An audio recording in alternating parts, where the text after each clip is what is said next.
Meeting, then अब अपने discussion को कंटिन्यू करते हैं जी।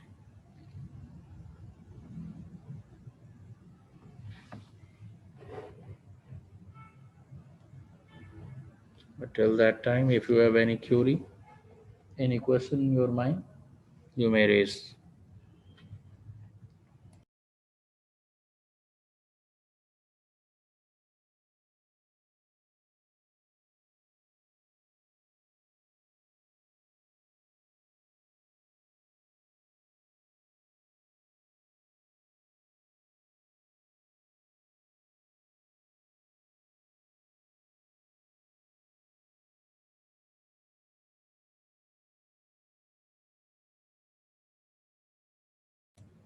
जी Nabila, you can ask your question. Assalamu alaikum, sir.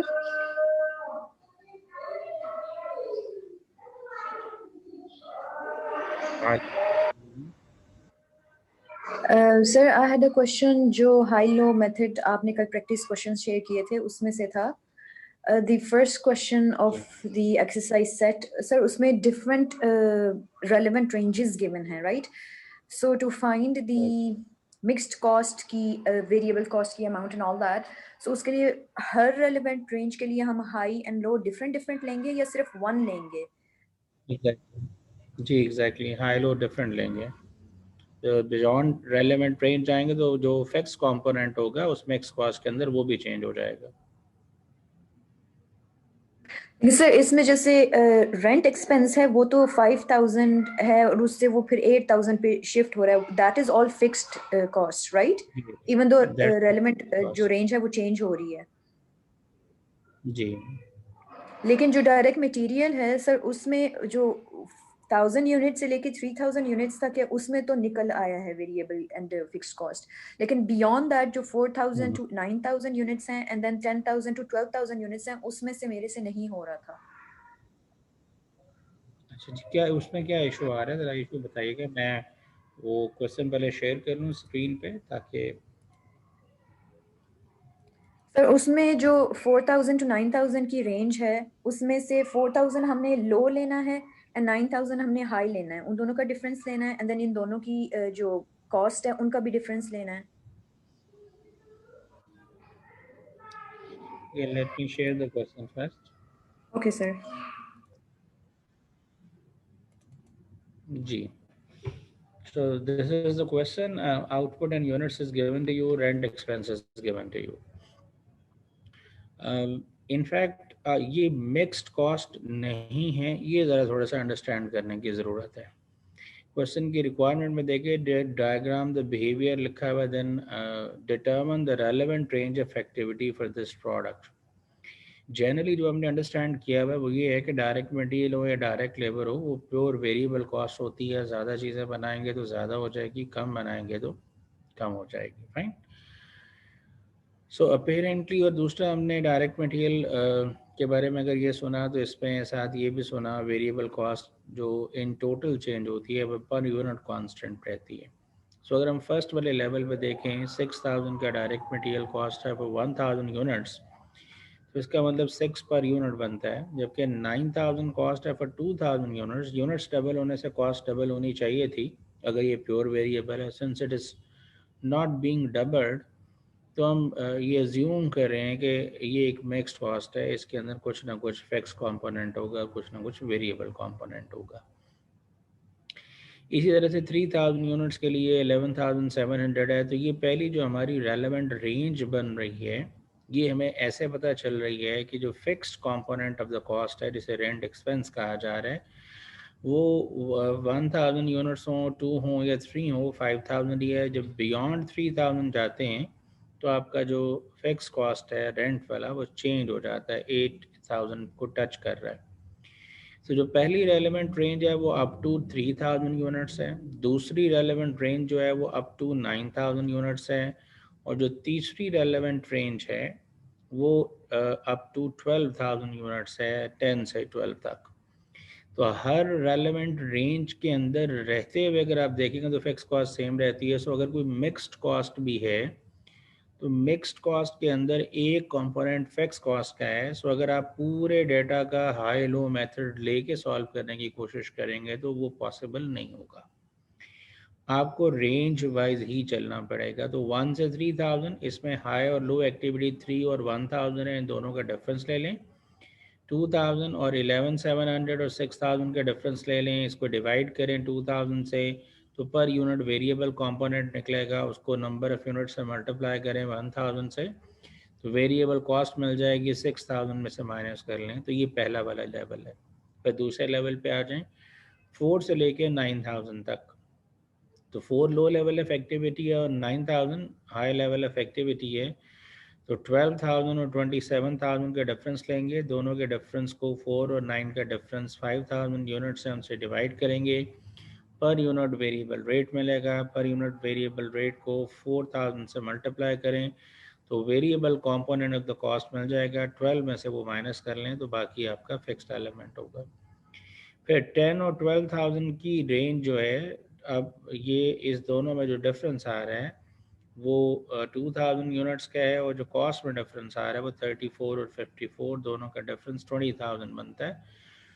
सो 20,000 को जो डिफरेंस है 2000 से डिवाइड करेंगे तो पर यूनिट वेरिएबल कंपोनेंट जो बनेगा वो 10 होगा, और उस 10 को अगर 10,000 से मल्टीप्लाई करेंगे 10 बनेगा। 34 और 54 का डिफरेंस।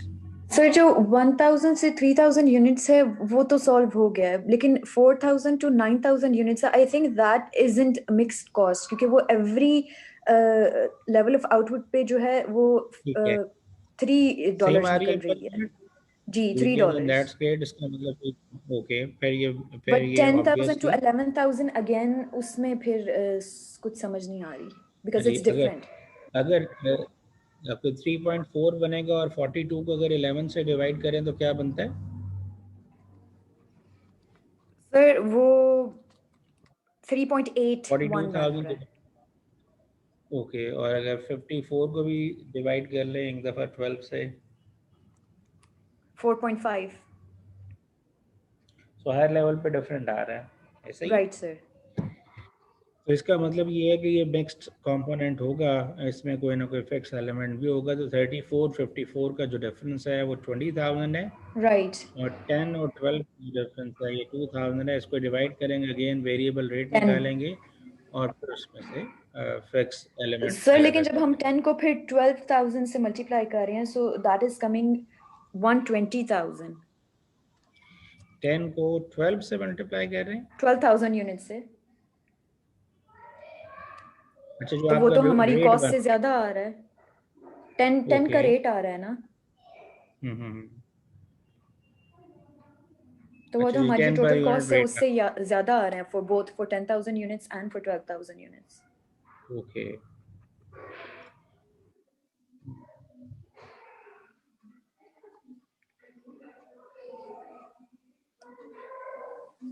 ठीक, okay, let me check it. I will revert back after going through in detail. मैं आपको थोड़ा ओके सा सर। इसको अपेरेंटली इट लुक लाइक शायद कोई डाटा में कन्फ्यूजन है, क्योंकि ऑब्वियसली अगर 10,000 को 10 पर यूनिट से भी मल्टीप्लाई करेंगे तो वो 100,000 बनता है। 100,000 अगर कॉस्ट है तो 34 में से तो 100,000 नहीं हो सकती। सो कहीं ना कहीं इस चीज़ को चेक करने की ज़रूरत है। Okay, let me check and I will revert back on this. Right sir. इसके अलावा कोई क्वेश्चन है तो नो सर, बाकी तो हो गए हैं। जो बजटिंग से रिलेटेड, इसके अलावा एग्जाम पेपर्स के कुछ क्वेश्चन शेयर किए गए थे, अगर उनको भी किया है और किसी और ने किया है, आपने किया है, if anyone else wanted to ask, जी जहाज़ेब आप पूछिएगा। Jahanzeb, you are allowed to talk. अस्सलाम वालेकुम सर। वालेकुम अस्सलाम। जी सर, इसमें से मैं ये क्वेश्चन है, इसमें से सर एक मिनट सर, ये यही स्लाइड में जो क्वेश्चन है इसमें से ब्रेक इवन पॉइंट का है सर, यही जो सेम स्लाइड है सर, इसमें से क्वेश्चन है E5 एक E511। सेकंड, जी sir. Let me open it again.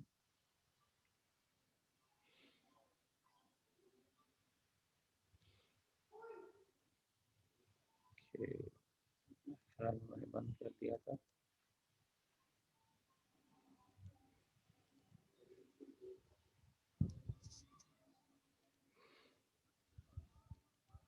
Ji gentleman बताइएगा कौन सा वाला कह रहे हैं? E56B, ये ऊपर ऊपर ये सेम सर ये। जी, the friendly inn is trying to determine break-even point. The inn has 50 rooms that it rents $120 per night. Operating cost as follows: salaries per month बताई गई हैं, तो fixed cost है, utilities per month fixed है, depreciation per month है, fixed cost है, maintenance 2000 per month है, fixed cost है, maid services $32 per room variable cost है, other cost 40 per room variable cost है। So 120 आपका सेल प्राइस है, दूसरे लफ्जों में रेवेन्यू पर नाइट जो रूम से मिलेगा, और जो पर रूम आपको वेरिएबल कॉस्ट फेस करना पड़ती है वो 32 और 40 की है। जी ये सर 72 बनती है, 120 में से 72 माइनस करें तो कंट्रीब्यूशन मार्जिन पर यूनिट मिलेगा 48 आपको। तो फिक्स कॉस्ट को सम कर लें आप, 10,500 1500, ये 12,000 हो गया, 12 और 4 16 और 2 18। 18,000 शायद 18 शायद 18,000 को आप जी 18,000 को 48 से डिवाइड करें, बताइएगा क्या आता है। सर एक मिनट 18,000 डिवाइडेड बाय 48 सर 375 तो 375 रूम नाइट्स आपका ब्रेक इवन पॉइंट है, ठीक है। सर वो पर थ्री मंथ मांग रहे हैं पर जी पर मंथ मांग जेंटलमैन पर मंथ ही बता रहे हैं, जी ये सर पर जी मंथ ही बताया। आपको कैसे पता चला कि ये एक दिन का है? 50 तो कमरे हैं सारे आपके पास, तो नहीं 50। सर ये नहीं मेरा मतलब है सर ये देखें वो उन्होंने कहा 50 rooms it rents 120 a night ठीक है इसको 30 से नहीं अगर करेंगे 50 का इसको अगर 30 से नहीं सर नहीं करेंगे मेरे दोस्त, मैं यही तो 30 आपको दिन समझाया। से जी सर ठीक मेरा पॉइंट समझे, मैंने जवाब क्या बताया जरा बताएंगे? 375 जी रूम नाइट्स मैंने बोला है, मैंने जी रूम्स नहीं बोला। जी सर 375 कमरे होंगे तो ब्रेक इवन होगा, ऐसा कोई होटल नहीं होगा जिसमें 375 कमरे अगले बना छोड़ेंगे। प्राइमरली वो रूम जो है वो रेंट पे चढ़ता है। आज आपने लिया, आप चाहे मिड डे में छोड़ के चले जाएं तो भाई मुझे आप पैसे दे के जाएंगे। आप 2 घंटों के लिए स्टे करें, 4 के लिए करें, आपको मुझे पैसे देने हैं, तो मैं आपसे पर नाइट चार्जेस लेता हूँ, वो 120 या नाइट है, ठीक है। और जो वेरिएबल कॉस्ट है ये पर रूम की, अब आप खुद समझे, एक जी रूम सर अगर समझ रेंट पे चढ़ेगा, अगर रेंट पे वो जैसे होटल्स में होता है कि आपको रूम फर्निश करके दिया जाता है, आप छोड़ के जाएंगे तो वो बेड शीट भी बदलेंगे, उसकी सफाई भी करेंगे, जो उसकी सप्लाईज होती जी हैं वो रीफर्बिश करेंगे। आपने जो सोप अंदर पड़ा हुआ था उसको आधा यूज़ किया वॉशरूम में, जाते हुए साथ अगर नहीं लेके गए तो वो सोप उनके किसी काम का नहीं है, ले भी जाए तो वो सही उनके किसी काम का नहीं है, उनको वो सारी सप्लाईज दोबारा रखनी पड़ेंगी। रूम जितने ऑक्यूपाइड होंगे उतने रूम्स की सफाई होगी। अगर एक रूम फर्निश होके पड़ा हुआ है, आपने बेडशीट लिनन वगैरह सारा चेंज कर दिया है, और जी आप सर उसको 4 दिन 8 दिन 10 दिन वो किराए पे नहीं चढ़ता भाई, तो वो ऐसे के वैसे ही वन टाइम कॉस्ट होती है। तो ये मेड सर्विसेज लिखा हुआ है या अदर, इसको हम टेक्निकली वो रूम सर्विस के जो चार्जेस होते हैं, इस जी तरह की बातें हो रही हैं। तो वेरिएबल ये कॉस्ट वेरिएबल कंपोनेंट है, 120 अ नाइट रेवेन्यू मिलेगा। और अगर एक नाइट के बाद वो रूम स्पेयर भी हो जाता है तो आपको जो मेड सर्विसेज देनी पड़ती हैं और अदर कॉस्ट बेयर करना पड़ती है पर रूम, वो 72 रुपीज़ है। तो कॉन्ट्रीब्यूशन मार्जिन पर रूम नाइट निकला है आपका। और जो पूरे महीने की कॉस्ट ऊपर लिखी हुई है, ये सारे के सारे रूम्स की है, पूरे होटल की, पूरे इन की कॉस्ट है, इसको डिवाइड किया आपने 48 से, तो you can come with 375 nights. यानी ये 375 नाइट्स अगर आपके रूम चढ़ेंगे किराए पे तो मिलेगा, तो आपका ब्रेक इवन होगा। आप इसको साबित करना चाहते हैं तो प्रॉफिट एंड लॉस अकाउंट बनाए, पर आपको समझ आएगा। 375 इंटू 120 करिएगा जरा।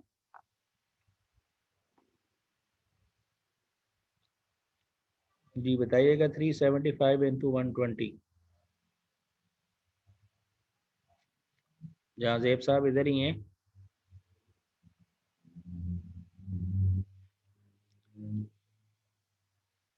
जी जहाँ जेब साहब, कैन यू हेयर मी?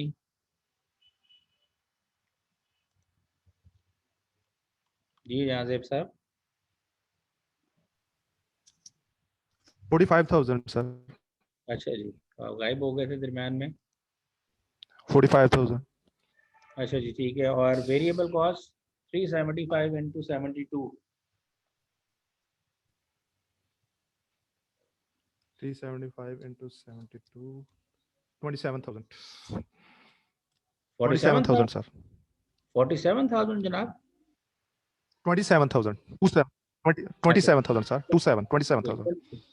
27 और 45 को डिफरेंस निकालने, कंट्रीब्यूशन मार्जिन मिल जाएगा आपको। 18,000। और फिक्स 18,000 कॉस्ट सर। करें 18,000 या 18,000। तो ब्रेक इवन हो गया आपका। समझ पाए अब आप? जी सर। जी तो सर, भाई ये अंडरस्टैंड। नंबर ऑफ जी सर। रेंटेड रूम्स, तो आप ये समझ रहे हैं नंबर ऑफ रेंटेड जी रूम्स पर मंथ की जो बात, इसे हम टेक्निकल टर्म्स में रूम नाइट बोलते हैं कि कमरे तो वो 50 ही रहने हैं, जी सर। 375 कमरे तो हमारे पास कहीं से आने नहीं। लेकिन हमें अगर पूरे जी सर। महीने के रूम नाइट्स निकालेंगे तो अगर 30 नाइट्स हैं, 30 डेज का मंथ है, तो 50 इंटू 30 करेंगे तो 1500 रूम नाइट्स अवेलेबल हैं आपके पास। लेकिन उसमें से जी 375 सर। रूम नाइट्स अगर कमरे आपके किराए पे चढ़ जाते हैं तो आपको ब्रेक इवन अचीव हो जाएगा। सो ओवर एंड अबव इससे जितनी भी आपको रूम नाइट्स का किराया मिलता है तो आपके लिए प्रॉफिट वाली बात है। ठीक है जनाब सर। जी। कोई और सवाल है तो पूछिएगा। जी सर, ठीक है, क्लियर हो गया। क्लियर हो एनी गया। अदर क्वेश्चन इसके अलावा? जी सर, यही यू किया है आज, तो बाकी करेंगे अब कल। ऑफ है। चले ठीक सर। चले, ये आई सारा होप वो आप करेंगे। जी सर, कल करेंगे, ऑफ है। चले इंशाल्लाह। कोई और किसी का सवाल है? अदरवाइज मैं फिल वक्त पर आपको, चूंकि आपने अभी करना है, तो इंस्टेड मैं अगला टॉपिक स्टार्ट करूं, मैं ये वीकेंड पे आपको टाइम देता हूं कि आप इसी टॉपिक को करें। अगर कोई और सवाल नहीं है तो मैं आपके साथ एक और, जैसे कल साहब ने कहा था कोई कॉम्प्लेक्स सा सवाल होना चाहिए, तो सादे सादे नहीं होने चाहिए, तो ज़रा कॉम्प्लेक्स है एक आध सवाल और आपसे डिस्कस कर देता हूँ। अगर आपका कोई सवाल है तो आप पूछ सकते हैं, अदरवाइज मैं कोई और क्वेश्चन आपसे शेयर करके उसको सॉल्व कर देता हूँ।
जी जेंटलमैन, E52B का ऑप्शन बी सर एक्सप्लेन कर दें।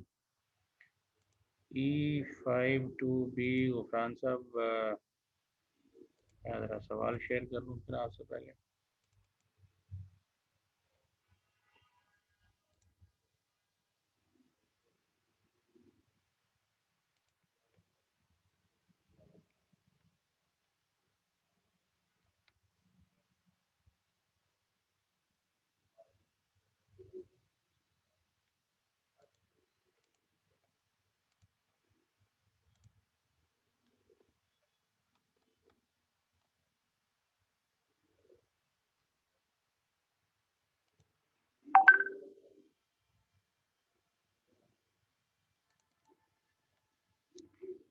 जी गुफरान साहब, आप इसमें क्या पूछना चाह रहे हैं? ज़रा आप अगर हैंड रेस करें तो मैं आपको अलाउ कर देता हूँ, आप बोलें और पूछें। जी गुफरान साहब पूछें जी। अस्सलाम वालेकुम वालेकुम अस्सलाम। सर, इसमें पॉइंट बी मुझे थोड़ा समझ नहीं आ रहा था, ये काइंडली समझा दें। ग्राफ बनाना है जेंटलमैन, तो अब ग्राफ तो हमें ग्राफ पेपर पे बनाना होगा, और वैसे तो ज़रा मुश्किल हो जाएगा हमारे लिए। वैसे मैंने ग्राफ बना के बताया भी था। जब आप ग्राफ बनाना चाहते हैं जेंटलमैन तो मैं आप ठहर जाएं। अच्छा सर, इसमें पेपर में तो ये नहीं आएगा ना ग्राफ? नहीं बेटा, आपको ग्राफ तो हमने नहीं चेक करना, हमने कॉन्सेप्ट चेक करना है। ग्राफ के लिए तो मैथ का सब्जेक्ट काफ़ी है। कोई मसला नहीं पे सर, छोड़ दें। अगर कोई इशू नहीं है तो। नहीं, मुझे तो कोई इशू नहीं है, मैं आपको समझाने के लिए ड्रॉ कर देता हूँ। ये चलें मैं ठीक। समझा था पहले, अगर आपने कुछ लेक्चर्स मिस किए हैं तो उनकी रिकॉर्डिंग ज़रूर सुनिएगा, आपको थोड़ा सा अंदाज़ा हो जाएगा उस चीज़ के हवाले से। जेंटलमैन, अगर हम ड्रॉ करें एक ग्राफ, तो उस ग्राफ के अंदर एक एक्स एक्सेस होगा और एक वाई एक्सेस होगा, ऐसे ही होता है जी। Yes sir. मैं अज्यूम कर रहा हूँ जी ये मेरा वाई एक्सेस है और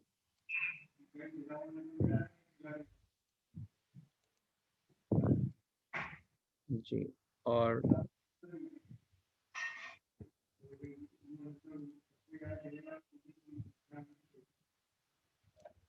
ये मेरा एक्स एक्सेस है जी। यहाँ तक तो समझ आती है ना आपको बात? Yes sir. ठीक है, अगर मैं यहाँ पे यूनिट्स प्रोडक्शन मेजर करूँ और यहाँ पे कॉस्ट मेजर करूँ वाई एक्सेस पे, तो आप बता सकते हैं कि फिक्स कॉस्ट क्या होती है? जो यूनिट ज़्यादा बनाएं या कम बनाएं तो वो चेंज होती रहती है। नो सर, तो फिक्स ही रहती है विद द एलिमेंट रेंज।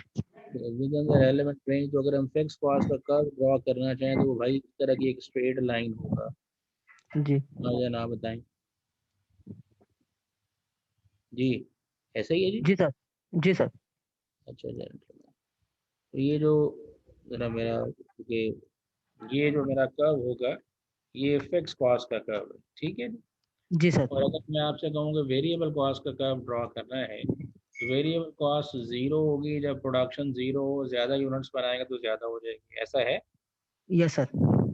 तो वो कर्व ये ओरिजिन से स्टार्ट होगा और कुछ इस तरह से जा रहा होगा कि ज़्यादा प्रोडक्शन करेंगे तो कॉस्ट ज़्यादा हो जाएगी, कम करेंगे तो कम हो जाएगी। समझ तो नहीं आई जी बात? सर, समझ आ गए।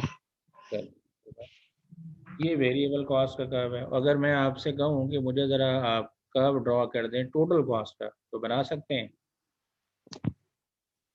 टोटल कॉस्ट कितनी होती है? ज़ीरो लेवल ऑफ आउटपुट हो तो टोटल कॉस्ट किसके बराबर होगी? सर जीरो ही होगी, फिक्स कॉस्ट पूरी होगी, वेरिएबल जीरो रहेगी। तो टोटल कितनी होगी ये बता दें। सर फिक्स कॉस्ट जो होगी। ठीक है, तो इसका मतलब जो टोटल कॉस्ट का कर्व वो यहाँ से स्टार्ट होना है कि अगर जी ज़ीरो आउटपुट हो तो तब भी हमें कोई ना कोई फिक्स कॉस्ट फेस करना पड़ रही है। समझ तो जी नहीं सर। आई बात? चल, जी सर, समझ आ गया। अब ये मैं तो ऐसे ही बना रहा हूँ ना, वैसे ही जब ग्राफ पेपर पे बनाया जाता है तो हर सेल हर वैल्यू का एक यूनिट डिफाइन किया जाता है कि यानी ठीक। ये एक सेल है तो ये कितने यूनिट्स को या कितने रुपीस को रिफ्लेक्ट कर रहा है, ये डिफाइन किया जाता है। मैं तो ऐसी लाइनें मार रहा हूँ, लेकिन बनेगा इसी तरीके से अगर ग्राफ पेपर पे भी बनाया जाएगा। समझ तो नहीं आ रही बात? सर समझ आ गया। चलिए, अगर अगर मैं आपसे कहूँ रेवेन्यू का कर्व ड्रॉ करना है आपने, रेवेन्यू का, तो बताएंगे रेवेन्यू का कर्व कैसे बनेगा? ज़ीरो चीज़ें बेचेंगे तो रेवेन्यू बहुत ज़्यादा होगा, जीरो या रहेगा सर वो तो। इसका मतलब ज़ीरो से स्टार्ट होगा? और अगर एक चीज़ बेचें तो रेवेन्यू बढ़ जाएगा या कम हो जाएगा? बढ़ जाएगा सर। तो भाई ये इस तरह से ये कर्व जाना है। ये जो मैंने अभी आपके सामने बनाया है ये टोटल रेवेन्यू का कर्व है, ठीक है। जी जी सर। चल, ये जो मैंने ड्रॉ किया है ये टोटल रेवेन्यू। मैं इसका कलर ज़रा चेंज कर देता हूँ ताकि आपको पता लगे कि क्या किया है हमने।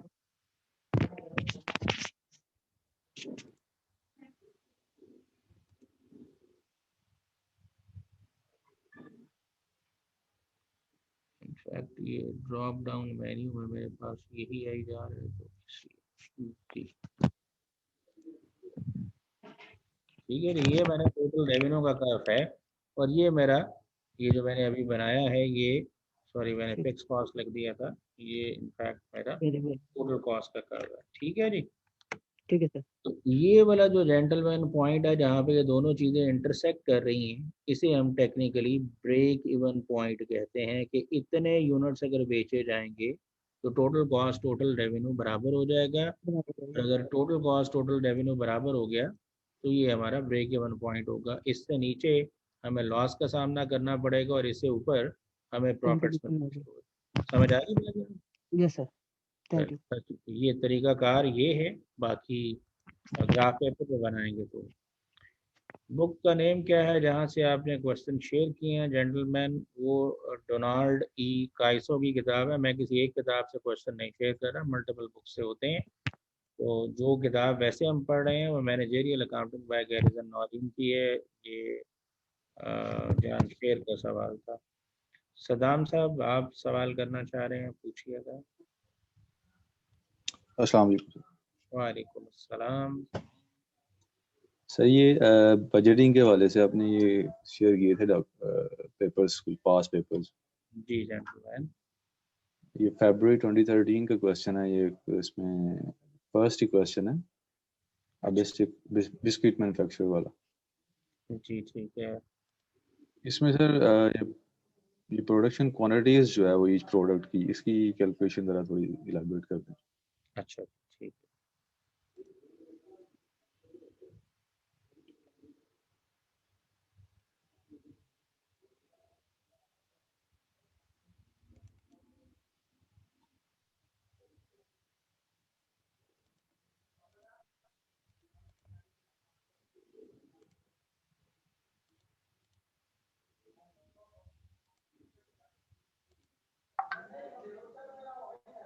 जी ये वाला कह रहे हैं आप?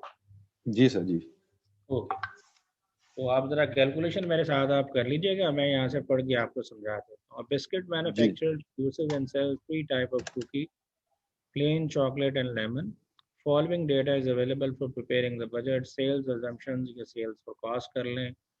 क्वांटिटी इन बॉक्सेस बताई गई है 10,000 बॉक्स, 20 और 15,000 बॉक्स। अगर आप प्रोडक्शन बजट बनाना चाहते हैं तो ये सेल्स जो एस्टिमेटेड है इसमें डिजायर्ड एंडिंग इन्वेंट्री ऐड करेंगे और ओपनिंग माइनस कर देंगे। ये नीचे मेरे ख्याल में आपको इन्वेंट्री अजम्पशंस बताई हुई है 1 मार्च की और 31 मार्च की, तीनों प्रोडक्ट्स की बताई हुई है। तो जो क्लोजिंग इन्वेंट्री है वो इसमें ऐड करें और ओपनिंग इन्वेंट्री माइनस कर दें। प्लस माइनस कर लें अगर, तो मेरे ख्याल में हो जाएगा। इसमें इसी में इशू है किसी और चीज़ में है? नीचे सर दो बी है, production quantities of each product, जो बी पार्ट है ना, जी हाँ जी। इसको तो जरा। प्रोडक्शन, जेंटलमैन प्रोडक्शन बजट बनाएंगे आप, ठीक है कैसे बनता है ज़रा बताएं? एस्टिमेटेड सेल्स या बजटेड सेल्स, उसमें ऐड करते हैं डिजायर्ड एंडिंग इन्वेंट्री। मैं जी आपके सर। साथ, अब याद है कुछ तरह से, ये बिल्कुल याद नहीं है? हाँ जी हाँ जी, याद है सर। तो डिजायर्ड, आप पहली वाली प्रोडक्ट देख लें। आप, आपके पास कितनी है जो सेल होनी है? 10,000। इसमें डिजायर्ड 10,000। इन्वेंट्री 10 तो 50, 1050 ऐड करें और ओपनिंग इन्वेंट्री 1200 माइनस कर दें, तो आपकी बजटेड 1200। प्रोडक्शन निकलेगी प्लेन। जी बताइए कि क्या निकाली आप? 9850। ठीक है जी। इसी तरह से दूसरी प्रोडक्ट जो है उसके 20,000 यूनिट बेचने हैं और 20,000 यूनिट्स बेचने के लिए हम इसमें ऐड करेंगे डिजायर्ड एंडिंग इन्वेंट्री, और वो कितनी है? 2500, और जी माइनस करेंगे 2300 ओपनिंग इन्वेंट्री, तो प्रोडक्शन बजट बन जाएगा आपके पास। ठीक हो गया सर, ठीक है। तीसरी प्रोडक्ट के 15,000 यूनिट्स बेचने हैं और एस्टिमेटेड और डिजायर्ड एंडिंग इन्वेंट्री 1600 ऐड कर लें और 1750 माइनस कर लें। ठीक हो गया सर। अभी जो आपने क्वांटिटीज निकाली हैं, ये तीनों मटेरियल की जो क्वांटिटीज निकाली हैं जी तीनों प्रोडक्ट्स की, इनको बनाने के लिए आपको मटेरियल चाहिए होगा, तो पहले मटेरियल यूजेज का बजट बनाएंगे। ठीक है? ठीक सर। तो अब मटेरियल यूजेज का बजट बनाना है तो मटेरियल जो है वो 4-5 तरह के बताए हुए हैं। फ्लोर इस्तेमाल होता है, शुगर, बटर, कोका, लेमन, ये मल्टीपल मटेरियल्स हैं। तो हम मटेरियल वाइज चलेंगे। पहला मटेरियल फ्लोर इस्तेमाल होना है। जी तीनों फ्लोर का कॉलम सिर्फ देखें आप। फ्लोर के कॉलम में आपको लिखा हुआ प्लेन कुकीज़ बनाने के लिए 0.4 kg इस्तेमाल होता है, चॉकलेट कुकीज़ बनाने के लिए 0.3 kg और लेमन कुकी बनाने के लिए भी 0.3 kg। अब आपने जो जी। क्वांटिटी निकाली है प्रोडक्शन की, अगर आप बोल सकें, प्लेन की कितनी निकाली थी आपने? एक मिनट सर। तो अगर लिख लेते तो ज़्यादा अच्छा होता। 9850 सर। ये अपने पास कहीं लिख छोड़ा है ना, 9850। मैं लिख रहा हूँ। ठीक। 9850। दूसरा भी एक ही दफ़ा कर लेना, दूसरा की कितनी प्रोडक्शन है और तीसरे की दोबारा। जी सर, मैं कर लेता हूँ।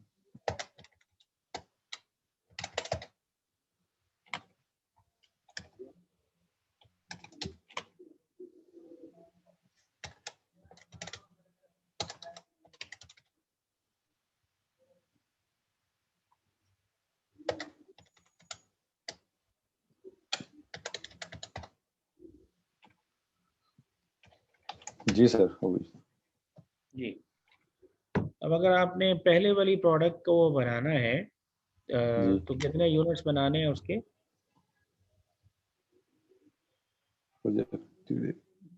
अभी आपने निकाला ना कितने यूनिट्स बनाने हैं प्लेन के? 10,000 नहीं जनाब, वो तो सेल होने हैं, बनाने कितने हैं? 9850 सर। 9850 को बनाने के लिए आपको 0.4 kg मटेरियल चाहिए। जी सर। मल्टीप्लाई करें, कितना मटेरियल चाहिए प्लेन बनाने के लिए? मल्टीप्लाई 0.40 3940। ये कहीं लिख छोड़ें आप, ये फ्लोर वाले मटेरियल की बात हो रही है। फ्लोर वाला मटेरियल प्लेन कुकीज बनाने के लिए 3840 आपने कहा केजीज रिक्वायर्ड है। और जी सर, बताएं लिख लिया। चॉकलेट कुकीज कितनी बनानी है, प्रोडक्शन कितनी होनी है? सेल 20,000 है, प्रोडक्शन कितनी होनी है वो बताएं। 20,200 सर। 20,200 तो मल्टीप्लाई जी करें 0.3 से। 0.3 से 6060 आ रहा है। तो अब आपको फ्लोर चॉकलेट कुकीज बनाने के लिए जो फ्लोर चाहिए वो ये चाहिए, ये अपने पास लिख लें फ्लोर कितना चाहिए। जी लिख लिया सर। फिर लेमन की कितनी प्रोडक्शन करनी है आपने? 15,000 की सेल है लेकिन प्रोडक्शन की बात हो रही है। 14,850। 14,850 यूनिट्स बनाने हैं आपने, और लेमन बनाने के लिए जो फ्लोर चाहिए वो 0.3 kg है। जी इसको मल्टीप्लाई किया 4455। 4455 आपका। और अब तक आप 3 प्रोडक्ट्स के लिए फ्लोर की क्वांटिटी निकाल चुके हैं जी। जी सर। तीनों को ऐड करें जरा, बताएं टोटल फ्लोर कितना रिक्वायर्ड होगा तीनों प्रोडक्ट्स को बनाने के लिए? 14,455। 14,455 kg, ऐसा ही है जी। जी जी जी। अगर आपने अब मटेरियल परचेज बजट, ये है मटेरियल यूजेज का बजट एक मटेरियल के लिए, अभी सिर्फ एक मटेरियल की बात हुई है फ्लोर की, तो ये है material usage budget. Usage budget में आप ऐड करेंगे desired ending inventory of raw material और ओपनिंग इन्वेंट्री माइनस कर देंगे। अब आपके पास रॉ मटेरियल की इन्वेंट्री इन केजीज बताई हुई है, 750 kg डिजायर्ड एंडिंग इन्वेंट्री है। करें जरा जी इसमें ऐड जो आपने टोटल किया है जनाब। जी 15,205 आ रही। और माइनस करें इसमें 730 ओपनिंग इन्वेंट्री, जी सर। तो क्या बना? 14,475। जनाब इतना मटेरियल आपको खरीदना चाहिए। पूरा रिक्वायरमेंट पे आ जाए, product wise sale revenue calculate करना है आपने। तो ये जी प्रोडक्ट जी वाइज सेल यूनिट्स बताए हुए हैं, प्राइस पर बॉक्स बताइए, मल्टीप्लाई कर लें दोनों को तो आपको सेल रेवेन्यू मिल जाए। ऐसा ही है जी। जी सर। S T. दूसरा आ जाए, production quantities of each product. आपने तीनों प्रोडक्ट्स की प्रोडक्शन क्वांटिटी निकाली है, और जो आपने सबसे पहले निकाली थी, ऐसा ही है जनाब। जी जी सर।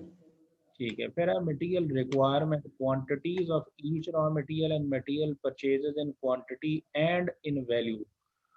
तो आपने अभी पहला वाला काम किया, मटेरियल रिक्वायरमेंट निकाली सिर्फ अभी फ्लोर वाले मटेरियल की, ठीक है।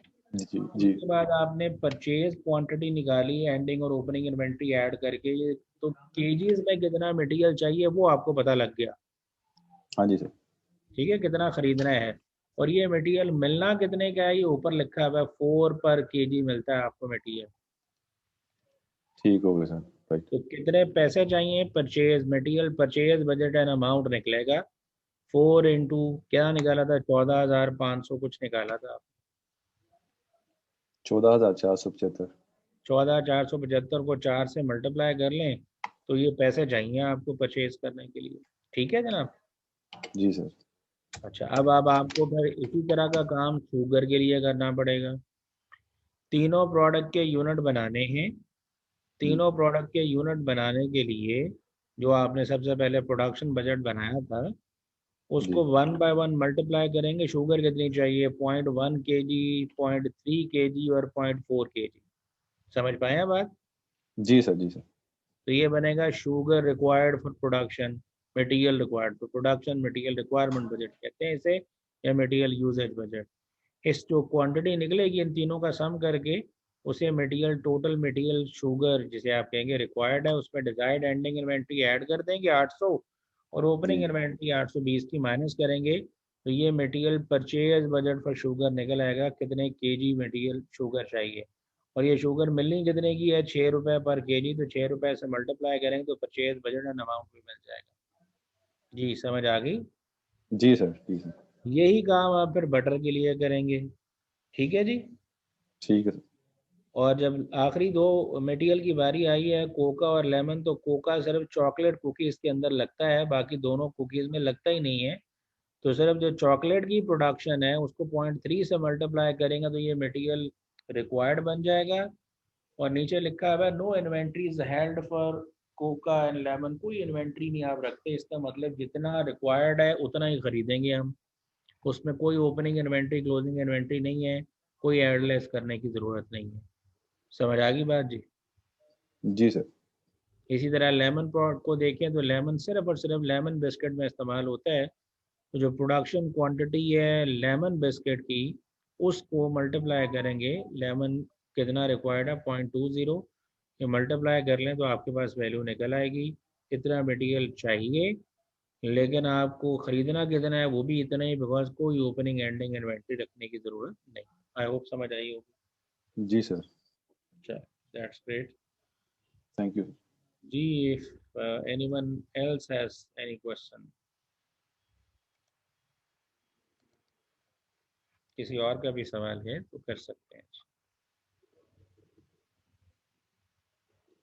तो जो प्रोग्राम हम आज ब्रॉडकास्ट कर रहे हैं उसका नाम ही ये है, सवाल आपके जवाब हमारे, क्योंकि आपके सवाल है तो अब उनके जवाब दे रहे हैं। तो if there is nothing else तो मैं एक और खुद से फिर आपके सामने शेयर कर देता हूँ।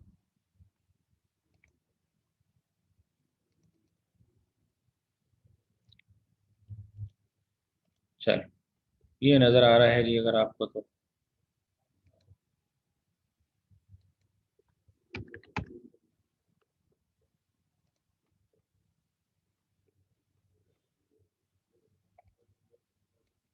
ये क्वेश्चन मैंने भेजे हुए हैं, मतलब क्योंकि किए नहीं होंगे आपने तो इसलिए वो प्रॉब्लम वगैरह है, आप लोगों को कर लेते तो ज़रा आसान हो जाता। मैं ज़रा रिकॉल करवा दूँ, अगर प्रोडक्शन बजट बनाने हैं आपने,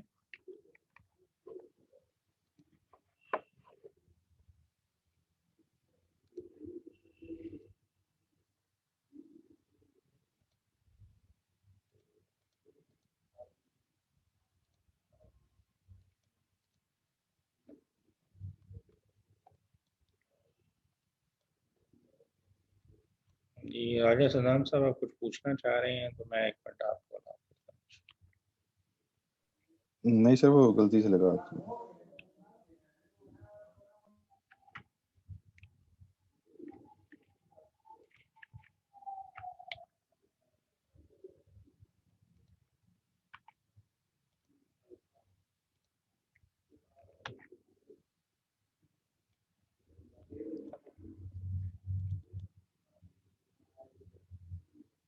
जी ये तरीकाकार है, मैंने ज़रा पहले कॉपी कर लिया है ताकि मुझे ज़रा वो टाइप वाइप करने में थोड़ा सा टाइम कम लगे। मैं आपके सामने इस चीज़ को लेकर चलता हूँ। ये मेंशन किया गया है जी, company follow the following estimates and information have been gathered as a part of the budget preparation of the hobby craft company. The company manufactures the hobby shop sales item consisting of two types of material which the company pre-cuts and pre-shapes for the sale to hobbyists. The दो material इस्तेमाल होते हैं। The sale for the second and third quarter of the upcoming year have been estimated as follows. American book है इसलिए second quarter और third quarter की sales बताई हुई हैं, और लेफ्ट पे जो मुख्तलिफ रियासतें हैं, मुख्तलिफ स्टेट्स हैं, उनके नाम लिखे हुए हैं, मैसाचुसेट्स, वर्मोंट और न्यू हैम्पशायर। तो सेकंड क्वार्टर में जो टोटल क्वांटिटी आपकी सेल होनी है वो 23,000 है, और थर्ड क्वार्टर में टोटल 80,000 की सेल होनी है। सेल चाहे जिस मर्जी जगह पे होनी है, हमें बनानी तो पड़ेगी, तो हमारे लिए ये जो डिफरेंट स्टेट्स में सेल बताई हुई है वो शायद मैटर नहीं करती। हमारे लिए मैटर ये करता है कि टोटल क्वांटिटी कितनी सेल होनी है। तो 23,000 और 83,000 की किट्स हैं जो क्वार्टर वाइज सेल होनी है। अगर हम क्वार्टर वाइज बजट बनाएंगे तो क्वार्टर, ये सेकंड क्वार्टर है जी, और फिर आपको थर्ड क्वार्टर के लिए भी ये बजट प्रिपेयर करना है।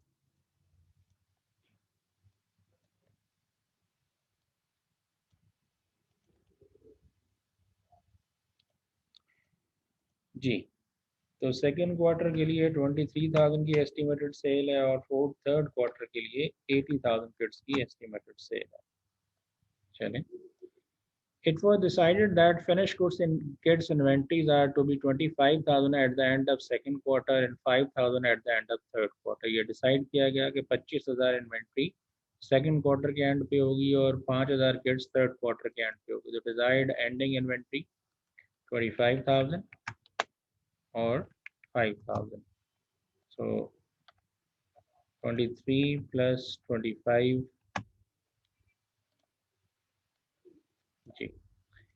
और जो ओपनिंग इन्वेंट्री है वो हमने माइनस करनी है, तो जो सेकंड क्वार्टर की एंडिंग इन्वेंट्री है वो हमारे लिए ओपनिंग इन्वेंट्री है। तो अगर हम वो माइनस कर दें तो we can come up with हमारी बजटेड प्रोडक्शन कितनी होगी।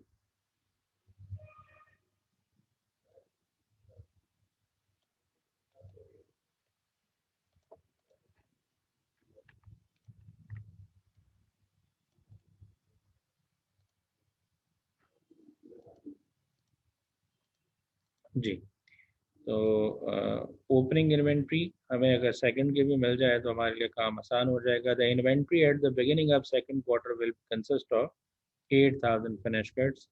ये 8,000 की इन्वेंट्री है। अब हम माइनस कर लें 48 में से 8, 40,000 की प्रोडक्शन करनी है सेकंड क्वार्टर में और 60,000 की प्रोडक्शन करनी है हमें थर्ड क्वार्टर में। ये प्रोडक्शन बजट है। इसमें जो चीज़ इंपॉर्टेंट है असल में वो मटेरियल वाला बजट है। उसको शो करने के लिए मैंने इनफैक्ट ये आपके सामने प्रिपेयर किया है।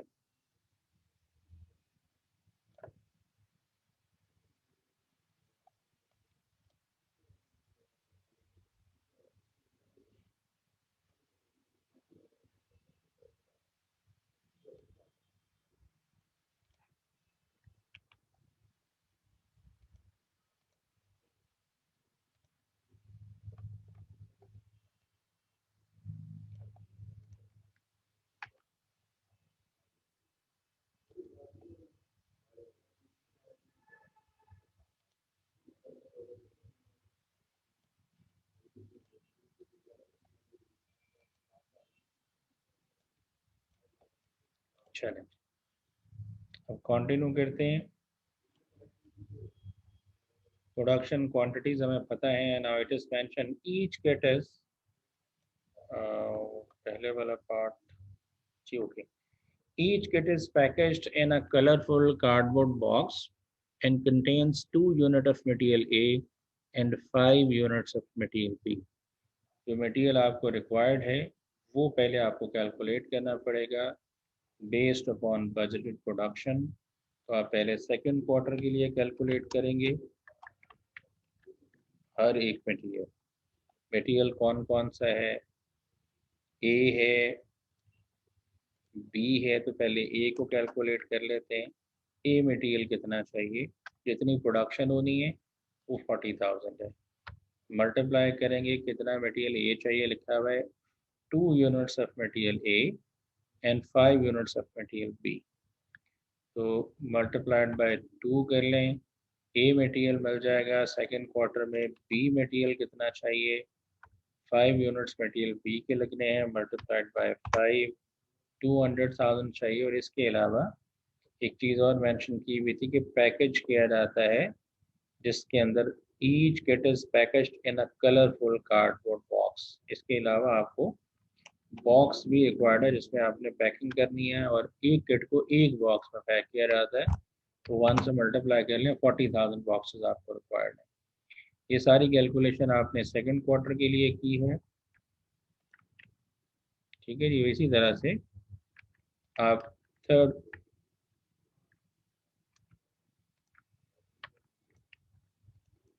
क्वार्टर के लिए भी ये कर सकते हैं। ये मटेरियल के नाम है जी इनफैक्ट जिसकी हम बात कर रहे हैं, और ये हम बना के रहे हैं मटेरियल यूजेज या रिक्वायरमेंट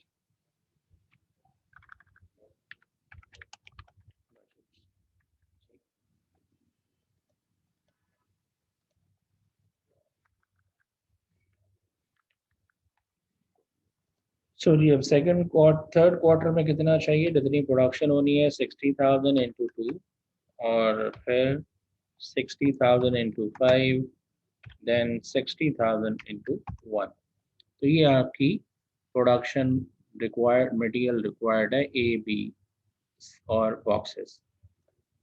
कंटिन्यू करते हैं, ये मेंशन किया गया इसके बाद क्वेश्चन में देयर आर, अच्छा जी ठीक है, इसके बाद लिखा हुआ है The inventory of the materials at the beginning of the second quarter will be, second quarter के start पे opening inventory तीनों materials की बता दें कि boxes कितने पड़े हैं 125,000, material A और B कितना पड़ा हुआ है 15,000 45,000। अब अगर आप गौर करें तो बॉक्सेस 125,000 ऑलरेडी पड़े हुए हैं, जबकि आपको दोनों क्वार्टर्स में 41 में चाहिए 61 में चाहिए, तो आपके पास ऑलरेडी बेतहाशा बॉक्सेस पड़े हुए हैं 1,25,000, जबकि आपको 2 क्वार्टर में चाहिए भी सिर्फ 1,00,000। तो अगले का तकाजा ये है कि वो आप बॉक्स मजीद बाय ना करें। लिखा हुआ है there are sufficient boxes on hand for both quarters, none will be purchase during the 2 periods, कुछ भी नहीं खरीदा जाएगा दोनों पीरियड्स के दरमियान। फिर तो इसका मतलब बॉक्सेस का तो मटेरियल परचेज बजट नहीं बनेगा, जो बनेगा वो मटेरियल ए और बी का होगा। Material A can be bought whenever needed and in any quantity desired, material A जब चाहें जितनी क्वांटिटी में चाहें आपको मिल सकता है। The 15,000 units on hand is considered to be the ideal inventory quantity। ये मटेरियल ए की भी बात हुई है। तो अगर हम परचेज बजट बनाना चाहते हैं, पहले मटेरियल ए का बनाते हैं फॉर सेकंड क्वार्टर और फॉर थर्ड क्वार्टर, लेकिन ये बन किस मटेरियल के लिए रहा है, ए मटेरियल के लिए। चलिए अब जो मटेरियल ए चाहिए वो हम मेंशन कर लेते हैं।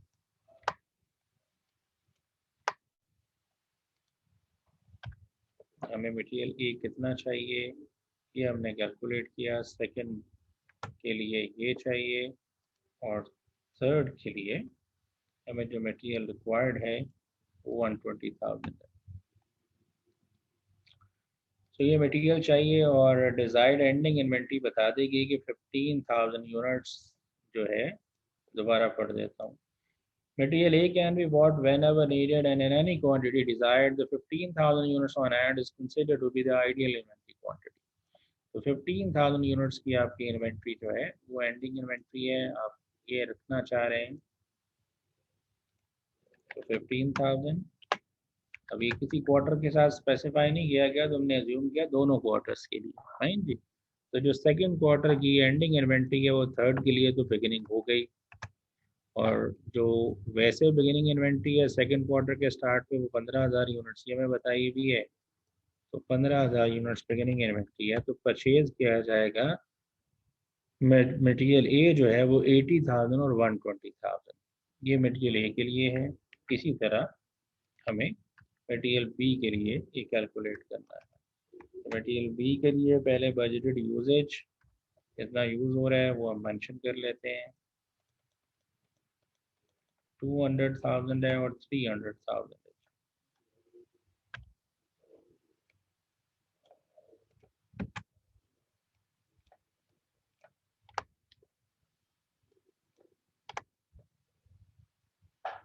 चलिए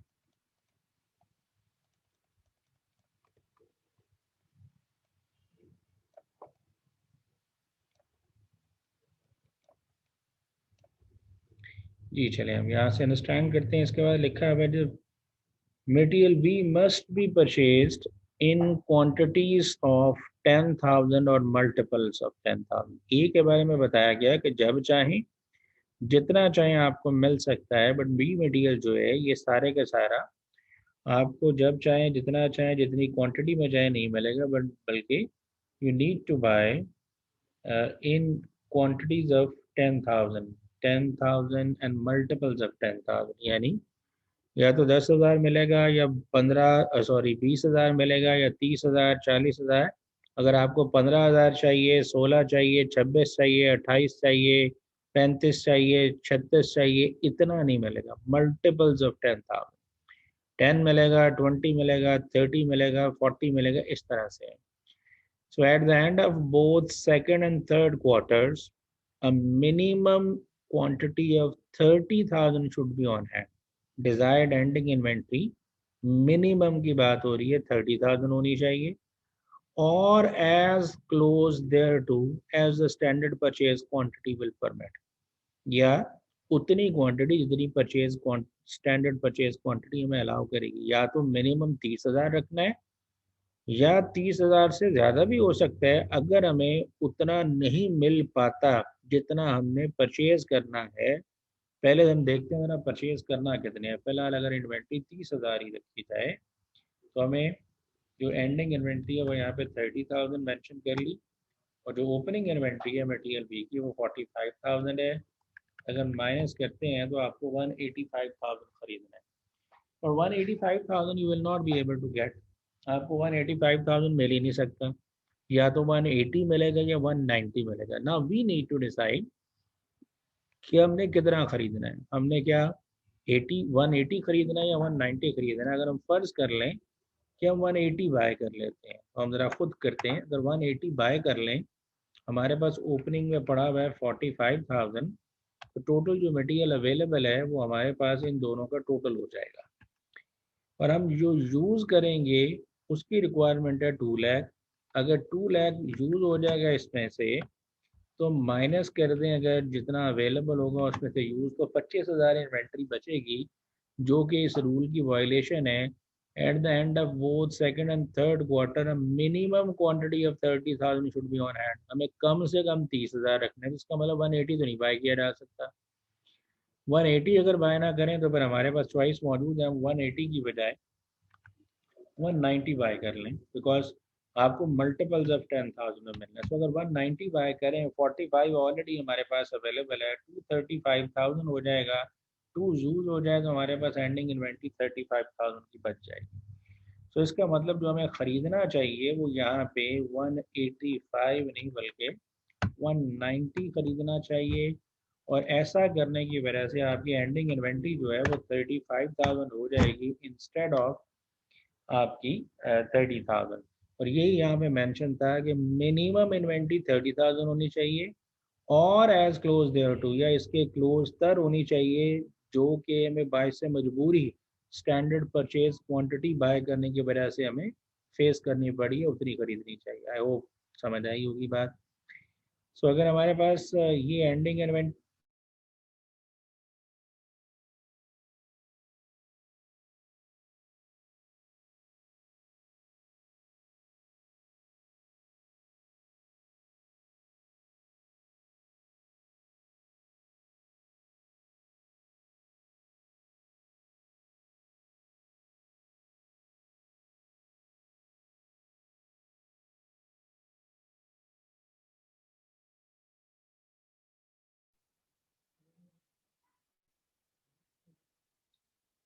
हेलो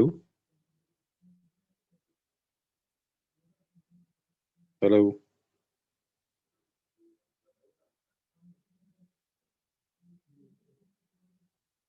हेलो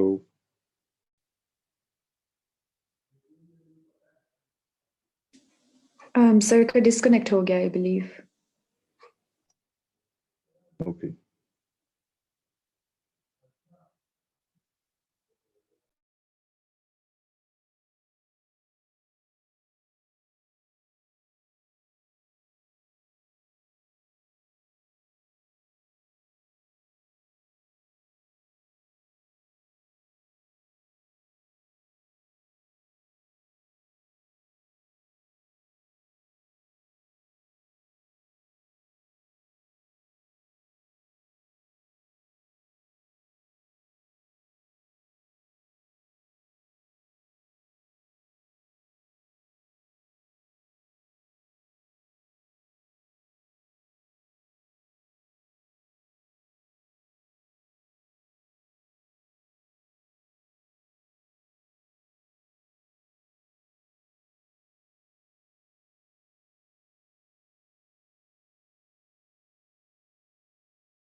जी मैं ख्याल अब आ गया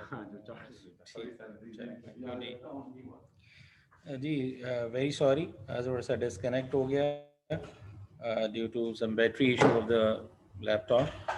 तो आई जॉइंड अगेन। अब since I joined from some other machine, तो मैं अभी आपके सामने वो दोबारा शेयर कर लेता हूँ। जी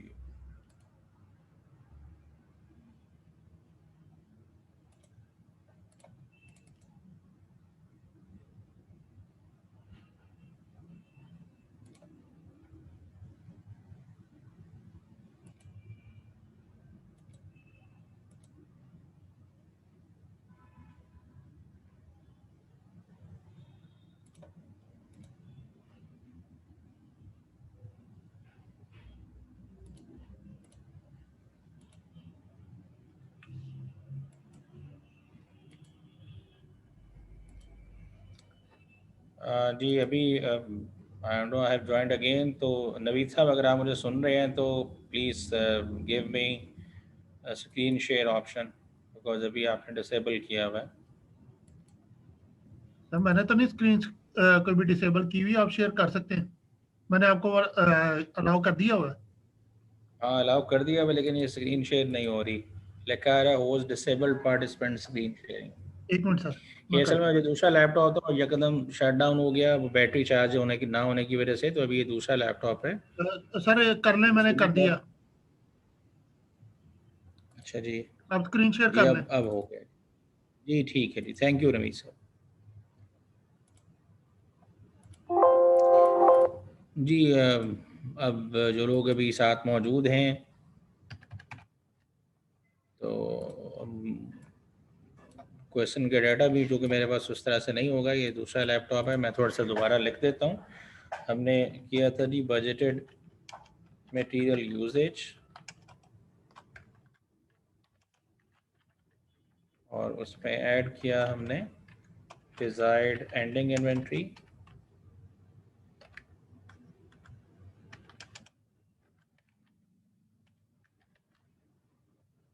जी, और माइनस किया था हमने ओपनिंग या बिगिनिंग इन्वेंट्री, बजटेड परचेजेस। तो हम सेकंड मटेरियल की बात कर रहे थे। दो मटेरियल्स थे हमारे, उनकी बात हो रही थी। तो पहले वाले मटेरियल का दूसरा माह हमने कंप्लीट कर लिया था। दूसरे मटेरियल के लिए बात कर रहे थे हम। तो दूसरे मटेरियल में सेकंड और थर्ड क्वार्टर की बात हो रही थी। तो बजटेड यूजेज जो था वो 200,000 था, और फिर 300,000 ये हमारा बजटेड यूजेज था। इसमें हमने डिज़ायर्ड एंडिंग इन्वेंट्री ऐड किया। तो पहले मैंने मिनिमम लिखा जो बताया गया था 30,000, तो 2 लाख प्लस 30,000, और जो ओपनिंग इन्वेंट्री हमारे पास अवेलेबल थी दैट वाज 45,000। सो अगर हम माइनस करते हैं 230 में से 45, तो वी नीड टू बाय 185,000, और as mention in the question we can not purchase 185,000। हमें मल्टीपल्स ऑफ 10,000 में मिलना है। तो 10 मिलेगा, 20 मिलेगा, 30 मिलेगा, 40 मिलेगा। तो इसी तरह या तो 180 मिल सकता है या 190। तो अब एज टेलिंग यू कि हमें 190 लेना पड़ेगा। क्यों? अगर हम 180 ले लेते हैं फॉर एग्जांपल, और हमारे पास ऑलरेडी 45 अवेलेबल हो, तो टोटल मटेरियल जो हमारे पास हो जाएगा वो 45, और ये ऐड करें 225, और जो हमारा यूजेज एक्सपेक्टेड है वो 200,000 है। अगर हम इसमें से माइनस कर दें जो अवेलेबल होगा 2, तो हमारा मिनिमम इन्वेंट्री लेवल से नीचे चला जाता है। हमें मिनिमम इन्वेंट्री मेंटेन करनी है 30,000 की। तो अगर 30,000 की इन्वेंट्री मेंटेन करनी है तो फिर हमें 185 तो नहीं बाय करना चाहिए, बल्कि हमें जो बाय करना चाहिए वो हमें बाय करना चाहिए एटलीस्ट हमें मिनिमम जो बाय करना चाहिए वो 190 बाय करना चाहिए। सो इसका मतलब यहाँ पे हमें 190 बाय करना है। अगर 190 बाय करेंगे तो हमारे पास इन्वेंट्री 5,000 बढ़ जाएगी, 35 हो जाएगी। 2 + 35, 235, 45 में से माइनस करेंगे तो 190। सो अगेन यहाँ पे डिजायर्ड एंडिंग इन्वेंट्री अगर 30 लिखते हैं तो ऐड कर लें इसको, हमारे पास 330 बनता है, और जो पिछले क्वार्टर की एंडिंग है वो अगले के लिए ओपनिंग बन जाती है 35,000।